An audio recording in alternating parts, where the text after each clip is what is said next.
ओम शांति।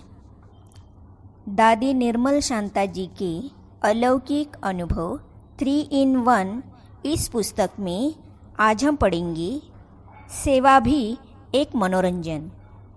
इस विषय पर दादी जी अपने अनुभव सुनाती है। चलिए आज हम इसे पढ़ते हैं। यज्ञ में हर एक यज्ञवत्स को हर काम करना पड़ता था। बाबा कहता था ना कहने वाला नास्तिक है। एक बार बर्तन मांजने की ड्यूटी मेरी लगी। ना तो बोलना नहीं था, नहीं तो बाबा के पास रिपोर्ट चली जाती थी। मैं बर्तन मांजने लगी। उनमें एक बड़ा पतीला अर्थात टोपिया था। उसमें राख डालकर उस टोपिए के अंदर घुस गई और उसको मांजने लगी। साफ ऐसे कर रही थी जैसे घूम घूम कर डांस करती है। उस पतीले के अंदर मैं घूम घूम कर साफ कर रही थी। उतने में सामने से बाबा मम्मा आ गए। बाबा ने मुझे देखा और बोला, बच्ची यह क्या कर रही हो? पतीले के अंदर डांस कर रही हो क्या? मम्मा बाबा को देखकर मैं बाहर आई। बाबा कहने लगे, बच्ची क्या बात है, टोपिए में डांस कर रही है? मैंने कहा, बाबा डांस नहीं, साफ कर रही थी। आज बर्तन मांजने की ड्यूटी मेरी है। फिर बाबा ने मम्मा को कहा, बच्ची को बर्तन मांजने की ड्यूटी नहीं देना। बाबा ने यह इसलिए कहा क्योंकि मुझे दमे की बीमारी थी। तब से बर्तन मांजने की ड्यूटी से मेरी छुट्टी हो गई। निश्चय की कड़ी परीक्षा। दमे की एक विचित्र कहानी है। जन्मपत्री में मेरी आयु केवल 25-30 वर्ष थी। शुरू में यज्ञ में कोई भी बीमार पड़ता था तो बाहर से किसी डॉक्टर को नहीं बुलाते थे। हम घरेलू दवाई से ठीक हो जाते थे या कोई संदेशी बहन ट्रांस द्वारा बाबा से संदेश लाती थी, अर्थात बाबा से दवाई पूछ कर आती थी। वही दवाई हम करते थे। एक बार मेरे साथ भी ऐसा ही हुआ। मुझे बहुत दमा होता था। रात भर जागती थी। बाबा मम्मा देखते थे। एक बार बाबा ने एक संदेशी को कहा कि ऑलमाइटी बाबा से पूछ कर आओ। बाबा जो दवाई बताएंगे वो देंगे। संदेशी संदेश लेकर आई। संदेश में ऑलमाइटी बाबा ने कहा, यह बच्ची बर्फ के पानी से स्नान करेगी तो दमा चला जाएगा। बाबा यह संदेश सुनकर चुप रह गया, क्योंकि बच्ची ने तो बर्फ को छुआ तक नहीं है और बर्फ के पानी से स्नान कैसे करेगी। बाबा ने मेरे से पूछा, बच्ची तुम्हारे लिए ऑलमाइटी बाबा ने यह संदेश दिया है, तुम बर्फ के पानी से स्नान करोगी? मैंने झट से कहा, बाबा मीरा को जहर का प्याला पीने के लिए कहा तो वह अमृत हो गया। बाबा ने यदि मुझे बर्फ से स्नान करने के लिए कहा है तो मैं ज़रूर स्नान करूंगी।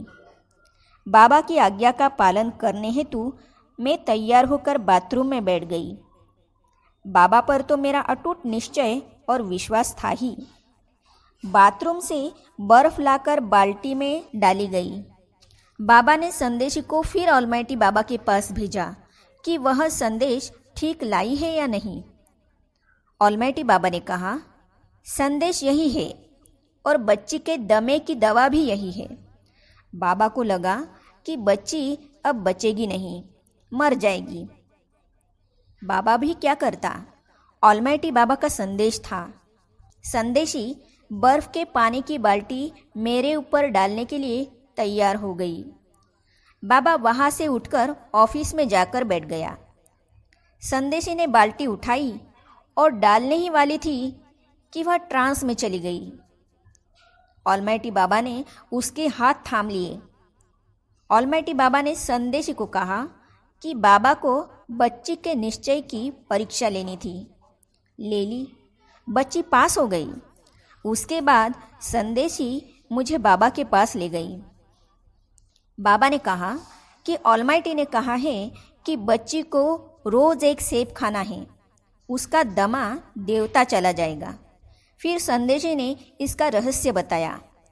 बाबा ने यह परीक्षा बच्ची की ली, क्योंकि इस बच्ची की जन्मपत्री में उम्र कम थी।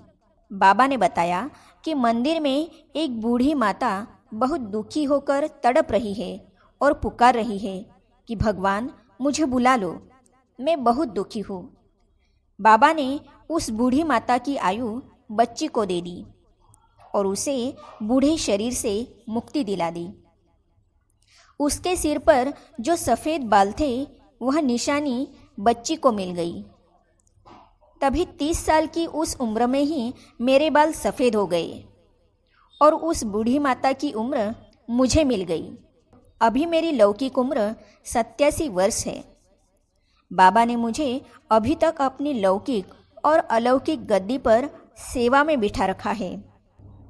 आप तो खुदा के बंदे हो, आपसे क्या लेना।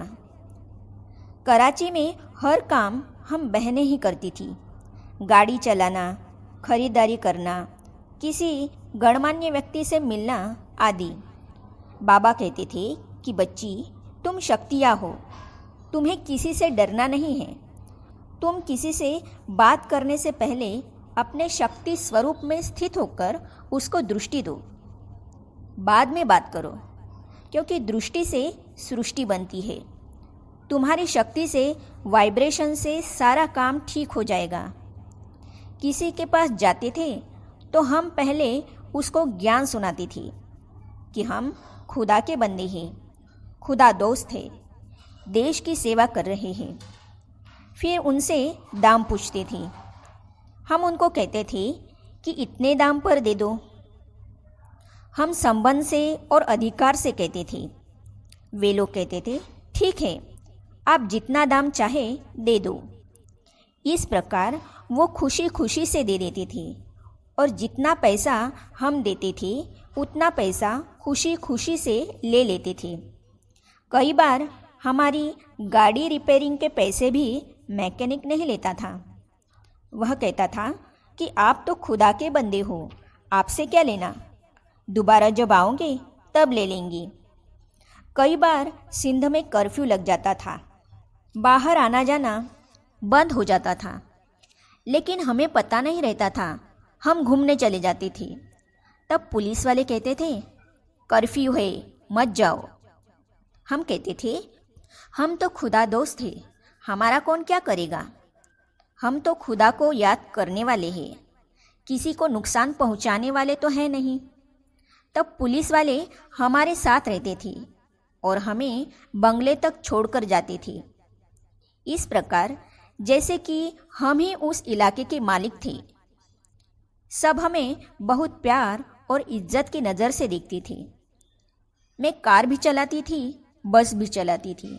बाबा ने हम बहनों को सब तरह की सेवाएं कराना सिखाया था, गाड़ी खोली भी और जोड़ी भी। एक बार गाड़ी को हमने पूरा खोल दिया था। गाड़ी खोलते समय हम जो पुर्जा कहाँ है वो नोट करके रखते थे। जब हमने पूरा खोल लिया तो उसी समय बाबा आए। बाबा ने पूछा, यह गाड़ी किसने खोली है? मैंने कहा, बाबा हमने खोली है। बाबा बोले, बच्ची, यह कार की क्या हालत बना दी है, सब खोल कर क्यों रखा है? मैंने कहा, बाबा यह कार कभी कभी खराब हो जाती है ना, कोई इसको ठीक करता नहीं है, इसीलिए मैंने सीखने के लिए सारी गाड़ी खोली है। हम उनको बता देंगे। बाबा ने पूछा, बच्ची तुम इसको बना दोगी? मैंने कहा, हाँ बाबा, हमने जूता बनाना सीखा है, गाड़ी चलाना सीखा है, तो गाड़ी बनाना भी सीखेंगे। इतना ही नहीं बाबा, हम मकान बनाना भी सीखेंगे। फिर मैंने कहा, बाबा आपने तो कहा है कि सर्वगुण संपन्न बनना है, तो सर्वगुणों में यह भी है ना। फिर यह भी तो सीखे कि किसी की गुलामी न करे। गाड़ी खराब हो जाती है तो गुलाम के जैसे ठीक करने वाले के आगे पीछे घूमते क्यों रहें? क्यों न हम ही सीख ले। सच में सारा दिन हमने खाना नहीं खाया। गाड़ी को दोबारा फिट किया और बाद में चलाकर भी देखा। ठीक ठाक चली। 2 दिन के बाद बाबा को उसी गाड़ी में क्लिफ्टन पर अर्थात कराची में समुद्र के किनारे दर्शनीय स्थान छोड़कर आई। इस प्रकार हम मोची भी बनी, मैकेनिक भी बनी और इंजीनियर भी बनी। अपने अनुभवों में दादी जी आगे कहती है, बहू को शिक्षा देनी है तो पहले बेटी को शिक्षा दी जाती है। शुरू में कभी कभी ऐसा भी होता था कि किसी यज्ञवत्स ने गलती की तो बाबा मुझे बुलाकर कहता था, तो इसे हम पढ़ेंगे अगली कड़ी में। तो ये जानने और पढ़ने के लिए इस चैनल को सब्सक्राइब करने के साथ ही साइड में जो बेल आइकॉन है उसे भी क्लिक कीजिए, ताकि आने वाली सभी वीडियो और अब तक की सारी वीडियो आप तक पहुंचती रहेगी। ओम शांति।